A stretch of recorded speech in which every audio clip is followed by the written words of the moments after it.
vaxtilə, yəni Buveyhilər dövründə bütün İranı və Irakı öz hakimiyyəti altında saxlamış. Səlcuqluların regiona gəlməsindən sonra məğlub olub, hərbi qüvvəsini, siyasi nüfuzunu itirib, Mazandaran və Gilan dağlarına çəkilmiş İran şubiyyətçiliyinin əlinə mi keçdi Şeyx Heydərin oğlu? Əcəba?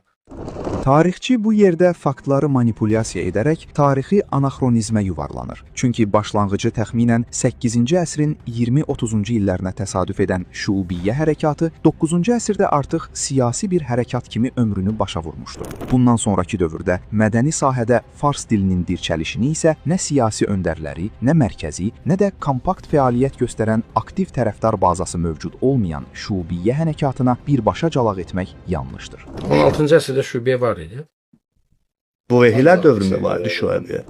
934-cü ildə yaranan Büveyhilərin 945-ci ildə Bağdadı almasından sonra ümumiyyətlə Şuubiyyə adlı bir hərəkatın olduğunu iddia etmək elmilikdən uzaq düşüncədir. Lakin tarixçi nə edir? Ümumi söz yığını ilə 8-ci əsrin Şuubiyyə hərəkatını 10-11-ci əsrlərin Büveyhilərinə, 11-ci əsrin Büveyhilərini isə 16-cı əsrin Şah İsmayıl Səfəvisinə bağlamağa çalışır. Şah İsmayıldan danışırsa, o 15-16-cı əsrlərdə, elə deyilmi? Bəli. 15-16-cı əsrlərin qovuşacağında Şuubiyyə bir də misal göstərə bilərsiniz.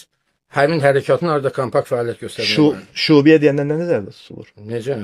Siz bilmirsiniz şəab və şuub nə deməkdir? Bilirəm, sizdən soruşuram. Bilirsə, o zaman siz də izah eləyin. İran milliyyətçiliyi. 7-ci Tarixçi bu yerdə daha bir səhvə yol verir. Belə ki, İran coğrafi yaylanın adı olduğuna görə İran milliyyətçiliyi fikrinin özü belə elmilikdən uzaq, səhv yanaşmadır. Torpağın, yerin adı ilə milliyyətçilik olmur. Milliyyətçilik etnik amildir və 1000 il əvvəl milliyyətçilik axtarışının özü təpədən dırnağa yanlışdır. Vaxtilə, yəni Səlcuqlular tərəfindən məğlub edilmiş, sindirilmiş və məcburən artıq öz siyasi və hərbi qüdrətini itirəndən sonra Mazandaran və Gilan dağlarına çəkilmiş, vaxtilə bu vehhilərin qalıqları o İran fars milliyyətçiliyini, fars dövlətçiliyini davam elətdirmək istəyənlər bu Səfəvilər ailəsinin, Şeyx Heydərin övladlarının başına gələn bu hadisədən bir fürsət olaraq istifadə elədilər.